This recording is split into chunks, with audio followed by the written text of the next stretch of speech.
Good afternoon, morning, evening or night, depending on where you are. It is I, Skyblaze, and this is the Hidden Palace. Welcome to my special Halloween Spoopy episode. I hope you're all in mood for some creepypasta stories and some urban legends. So, since this is the Halloween episode and we are talking about the spooky things in life, I might as well get this one out of the way right off the bat. So let's talk about Sonic.exe, shall we? For those of you who are not familiar with the term creepypasta, creepypasta actually originated from the term copypasta, which was a method of sharing short stories by copying and pasting them in forums. 4chan and various other forums use this a lot. So copy-paste, copypasta. And then people realised that it was actually a really good venue to share creepy stories, hence creepypasta. So Sonic.exe was a creepypasta story that was originally written by someone called JC the Hyena, and it was based on a fan art manipulation of the title screen from the original Sonic game. The artwork has Sonic with glowing red, bloody eyes. The usual sparkling blue water in the background is a dark blood red, and the copyright info says Sega 666. The story basically concerns a person called Tom, who receives a disc containing a hacked version of the first Sonic game from a friend. A note accompanying the disc begs Tom to destroy the disc, but beset by curiosity, Tom plays the game, and watches with growing horror as first Tails, then Knuckles, and finally Robotnik are chased through levels decorated with the bloodied corpses of the usual Sonic animal critters like Flickies and so on, before they are caught and brutally killed by apparently an evil version of Sonic. Then a message appears on a black screen addressing Tom by name and asking if he wants to play a game. Now, the original creepypasta was not very well written. It's considered to be not a great example of the creepypasta genre. It's cliched as all hell. It's very trite in places. There's all sorts of kind of stuff that is generally considered to be like so massively cliched and done and boring by the creepypasta and horror communities on the internet. However, it did produce enough popularity for someone to create a game based on the story. I will play some music and then we'll go on to some further information about Sonic.exe and its sequels. So let's have some music. This is Corruption by Tubers McGee. It is from the Temporal Duality OC Remix album from Sonic CD. So here we go.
apparently I managed to startle Mikhail with that last track. That was the Bad Future boss from Sonic CD, the Japanese and European version. Previous to that, it was Corruption, Metallic Madness by Tubers McGee from the Temple Duality OC Remix album. Those of you who have seen the various secrets videos from Sonic CD know that that's the track that tends to play over that weird Fun is Infinite distorted Sonic face. For those of you who haven't seen it, it's worth looking up it's in the sound test. And if you do certain things in the sound test, various images appear in the background, including a kind of humanoid version of Sonic that's inspired by Batman, and a weird distorted Sonic face with the Japanese words "Fun is Infinite" next to it, which some people think is nightmare fuel, especially if that Bad Future boss music is playing over the top. Oh well. Mikhail says he was listening to the music at full volume, so yeah, that would do it. That would be pretty. That would startle me if I suddenly heard that creepy music at full volume. Sorry about that. Where was I? I was talking about Sonic.exe. So somebody in their infinite wisdom, called MY5T Crimson, created a version of the Sonic.exe game as a game hack, a ROM hack. It plays pretty much as it's described in the story. There's 3 levels with Tails, Knuckles, and Eggman, Robotnik.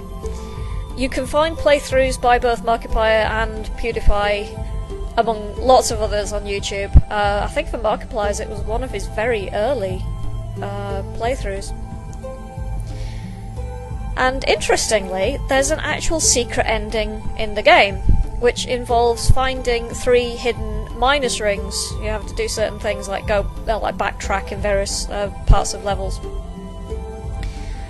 And you find these minus rings, which actually take your rings off.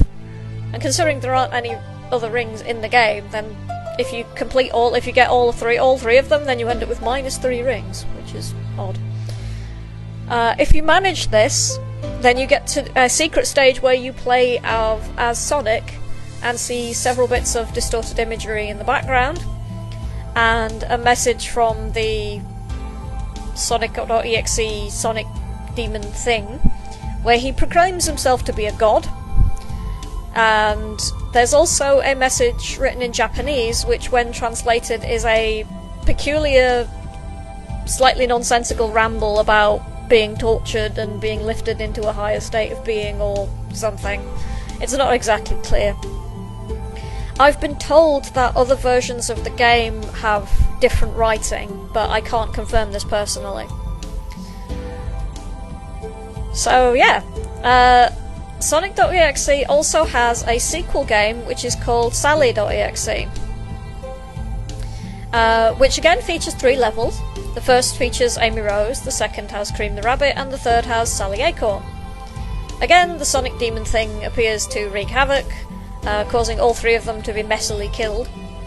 I think the quote-unquote best one is the Cream the Rabbit one, because she keeps running into these the TV screens with the speed-up shoes, and she gets faster and faster and faster and faster until she's completely uncontrollable and then crashes into some spikes. It's also it's not as well known as the original Sonic.exe, but it does feature more in the way of original sprites and backgrounds. I'm not currently aware of any secrets in this game. I could be wrong. Somebody could correct me. And there's also several unofficial sequels to this game as well, including a Rouge.exe and a Shadow.exe. Apparently Shadow.exe is really, really brutal, but I can't confirm this, I've not played them personally. Or seen a playthrough. But I think we should have some more music. So, since it is nearly Halloween, and I like Halloween a lot, and I also like this track a lot, this is We Fear the Light a remix of the Sandopolis Zone music by DJ Ear.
again. That was the Mystic Cave Zone from Sonic 2. Prior to that, it was We Fear the Light, Sandopolis remix by DJ Ear.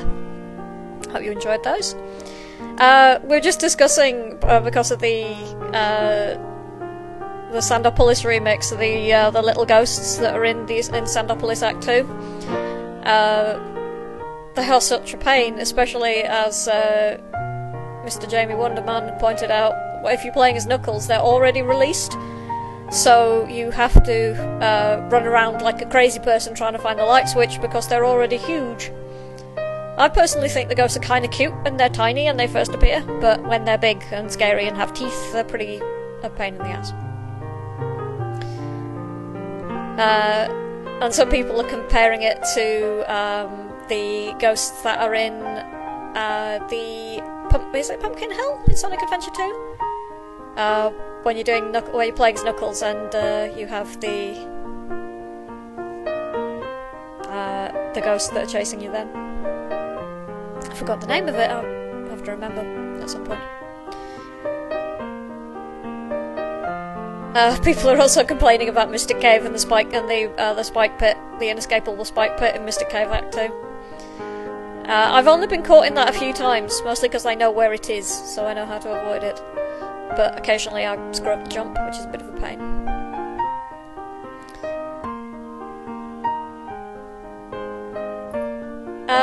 I think we should do some gaming urban legends, actually. So, Luna Eternal Blue for the Sega CD had an item called the Dark Scimitar, which was listed in the manual, but wasn't included in the final release of the game. Of course, since it was in the manual, this caused players to explore every nook and cranny of the game, trying to find the location of this elusive item, figuring that if it was in the manual, it had to exist. Right? Right! Turns out there was a way to get hold of it, but it involves exploiting a glitch to do with a certain character leaving your party. So there isn't any legitimate way of getting hold of it, because it was indeed removed from the game. So the manual was lying to you. Because, as a lot of people will be aware, these days the manuals were produced quite a way in advance of the game being released, so a lot of stuff was listed in them that didn't make it into the final build of the game. Also, we were discussing Gaming Urban Legends on the chat earlier, and II was mentioning about the rumours about how you would prevent the death of or resurrect Aerith/Aeris in Final Fantasy VII. Likewise, in Phantasy Star 2, there were also many rumours on how to prevent or reverse the death of Ney, which is a similar shocking death halfway through the game. And the fan reaction was pretty similar as well. Turns out that the fans don't really like it when characters they are fond of are killed off. Who knew? Now again, there's no legitimate way of doing this in the original game. However, it is possible in the remake if you have a completed save file of the Phantasy Star 1 remake and an awful lot of time on your hands. Since it does take quite a while to pull off, it is possible to resurrect Ney. But apparently it does take a heck of a lot of grinding, and it is a huge pain in the backside. Rexy confirms Squaresoft plagiarised Sega.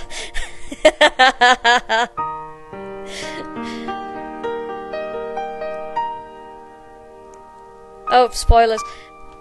The original Shining Force was from like 25 years ago. Come on, dude. The statute of limitations is kind of past.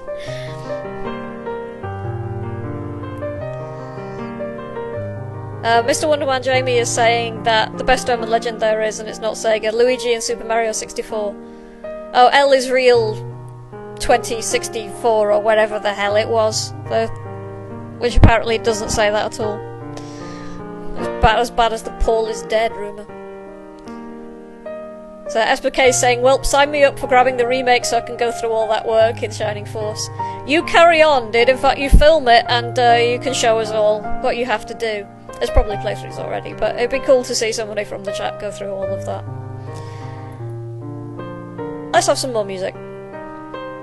Let's have something from Lunar Eternal Blue, actually. There's a remix I've got here by Quinn Fox called, appropriately enough, Orange October. It's an OC remix by Quinn Fox from Lunar Eternal Blue. So I hope you enjoy that.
Radio Sega, playing the best Sega music 24/7.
Prior to that, we had Phantasy Star 2 Dezoris Winter from Grey Lightning, and Lunar Eternal Blue Orange October by Quinn Fox.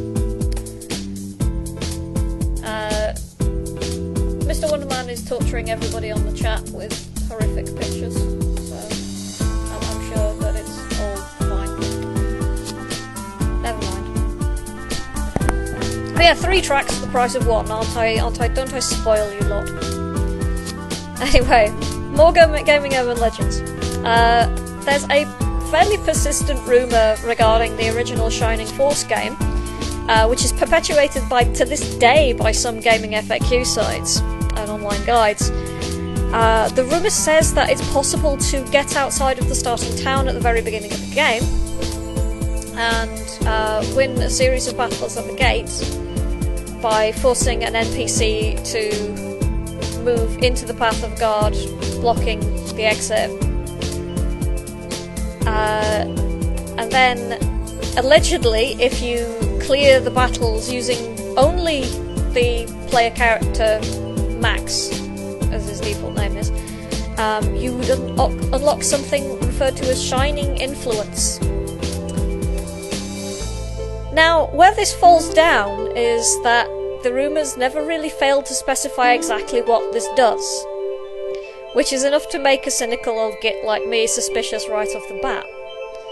And it will also cause you problems for the start of the game, since completing those battles by yourself means that you've glitched the game in such a way that you can't recruit your initial party. It's just me that sees a problem with that. Trying to do the start of the game with only one person. Okay, you can...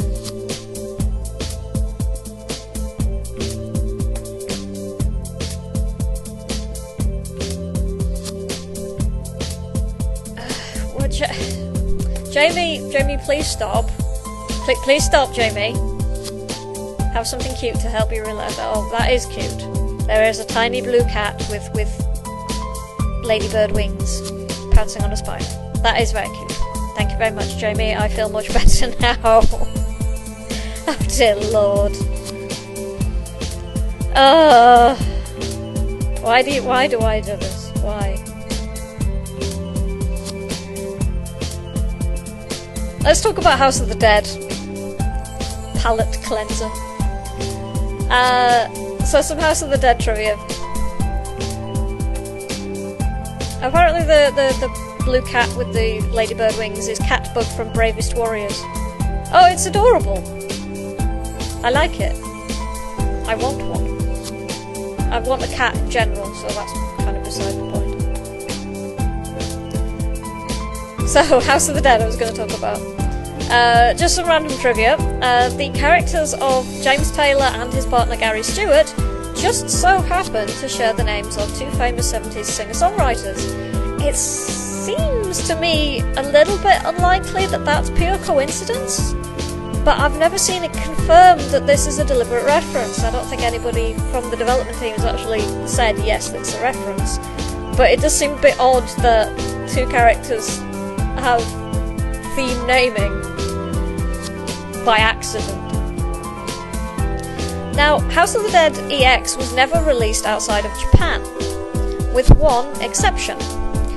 A single Sega-operated arcade in mainland China, which was open to test the market in that location. I Need Fruit could probably tell you more about it if he was around, but he is busy with uni work, which is a shame.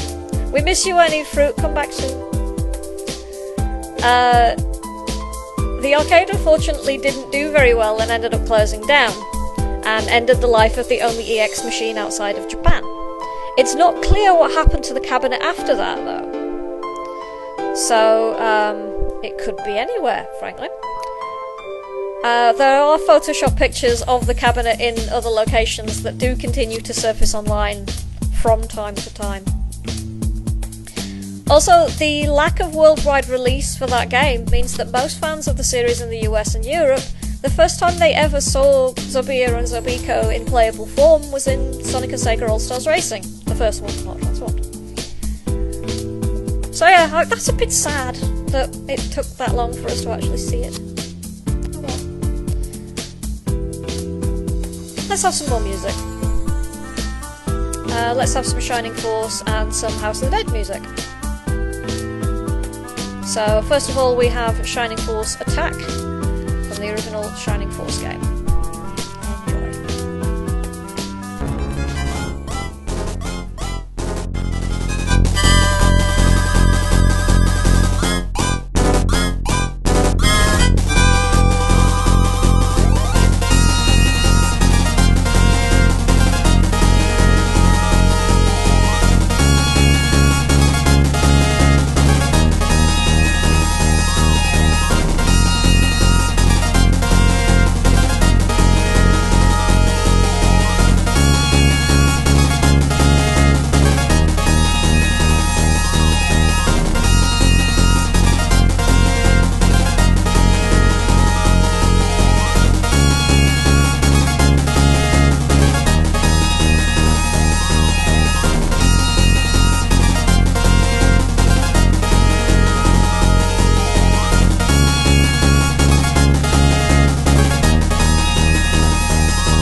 listening to Radio Sega, playing the best Sega music 24/7.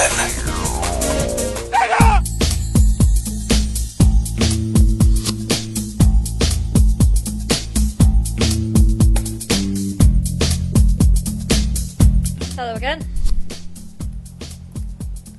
That was Never Dream overseas version for Phantasy Star 2. No, it wasn't. That's a bloody lie. Looking at the wrong thing. It was Shining Force CD, five-sided square, and Shining Force Attack. I know I said we were going to have some House of the Dead music, but we'll have that in a moment.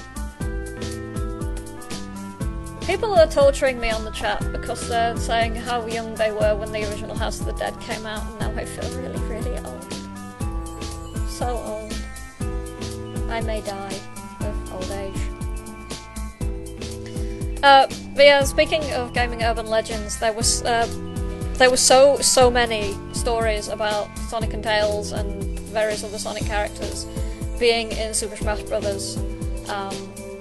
Well before it was actually confirmed. There were various games magazines would feed the hype by saying that there was a way of doing it by putting a stupidly long, complicated code in, which I always found quite amusing.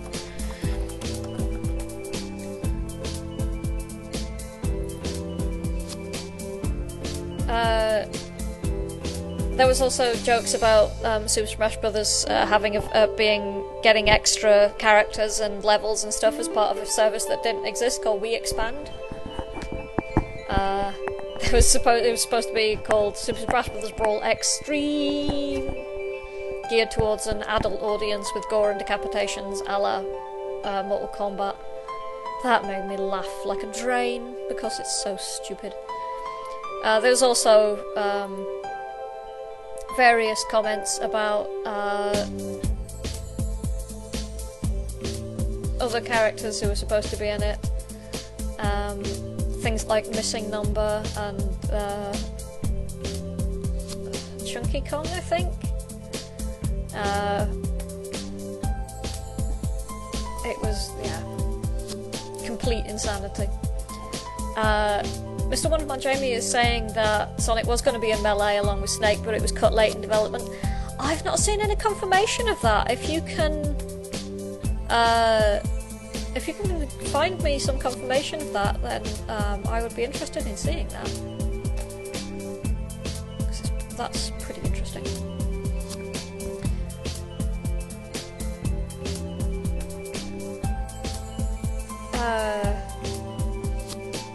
What other Super Smash Bros. Things are there? Yeah, there were very early legends about Mega Man being in Brawl alongside Snake and Sonic. The story was that there'd been some sort of falling out between Nintendo and Capcom. But Inafune from Capcom then claimed that permission was never acquired, and if they'd been asked, they would have said yes. So that one kind of scuppered that one. Anyway, I think we should have the music, and I think I should fulfill my promise, and we should have some House of the Dead music. So this is Magician Fight from House of the Dead.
House of the Dead.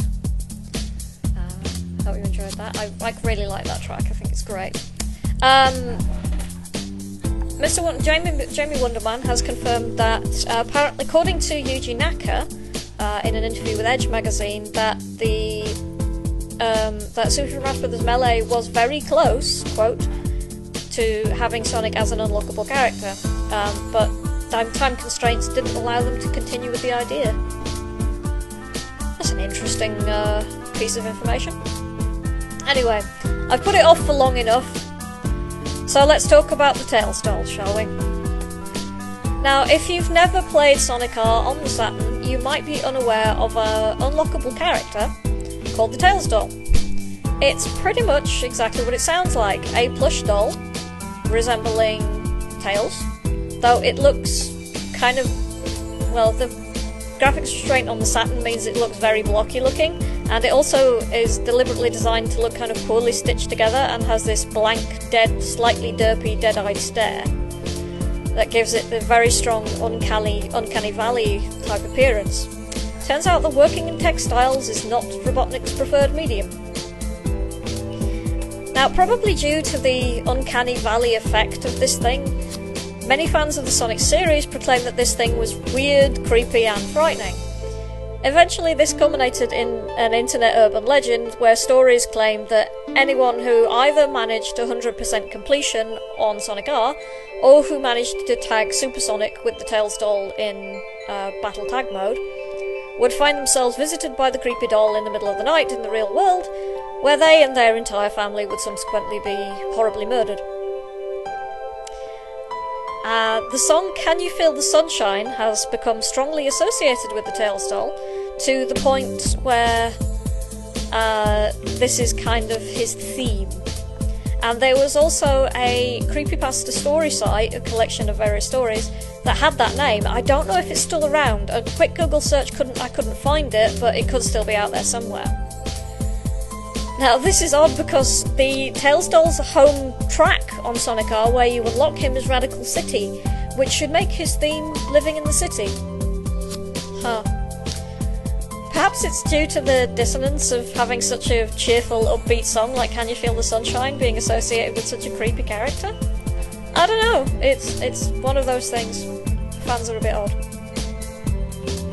Somebody's saying, can you feel the city? That would be a bit strange.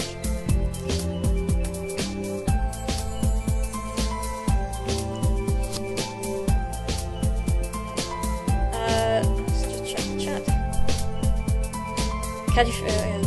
Jeremy loves that song. I quite like Can You Feel the Sunshine, so I think, just to be a pain in the ass, I'm going to close out with Can You Feel the Sunshine? So this is Richard Jacks' Can You Feel the Sunshine, original version from Sonic R. Thank you everybody for listening. I've been Skyblaze, this has been The Hidden Palace, and I will see you all next week for episode 7. Thanks a lot, guys. Good night, and have a spooky Halloween.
Enjoyed the show? Check out the full Radio Sega live schedule at radiose.ga/shows. Radio Sega, playing the best Sega music 24/7.